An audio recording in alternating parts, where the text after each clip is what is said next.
Profanation d'une mosquée à Castres en plein débat sur l'identité nationale. Certains ont aussitôt fait le lien.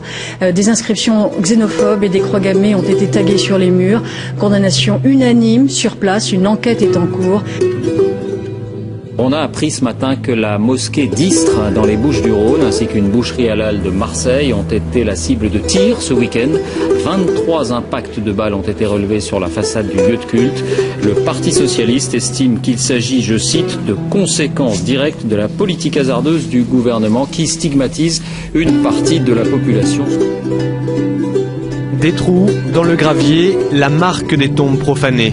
Cette stèle musulmane renversée, sans doute à coups de pied, à la veille des célébrations du 8 mai 45, la nouvelle a créé une vive émotion. Indigné parce que c'est véritablement d'une lâcheté. Monsieur le Premier ministre, aux côtés de nombreuses croix gammées peintes à la bombe, près d'une dizaine d'inscriptions racistes, xénophobes et islamophobes ont été découvertes hier matin sur les murs de la Grande Mosquée dans le quartier du Soleil à Saint-Étienne. Pourquoi toujours ça se fixe sur l'islam? L'islam est comme un miroir déformant de cet Occident qui est en phase terminale d'autodestruction. Là. Ouais. La terreur que les Occidentaux ressentent, à la terreur de l'avenir, est transformée en peur du terrorisme. Le manque de foi total en tout, y compris en Dieu, est transformé, déformé par le fanatisme religieux. Et cette burqa, moi je trouve que c'est symptomatique de ce que les Occidentaux, vraiment en fin de course, sont en train de se masquer. Ils sont tous masqués. Ils sont tous, eux, recouverts d'une burqa mentale pour se cacher. C'est comme si l'islam, pour l'occidental, était une caricature de ses propres tares. Des croix gammées taguées sur les murs et des inscriptions xénophobes. Un peu plus loin, des pieds et des oreilles de cochon avaient été accrochés sur la porte de l'enceinte.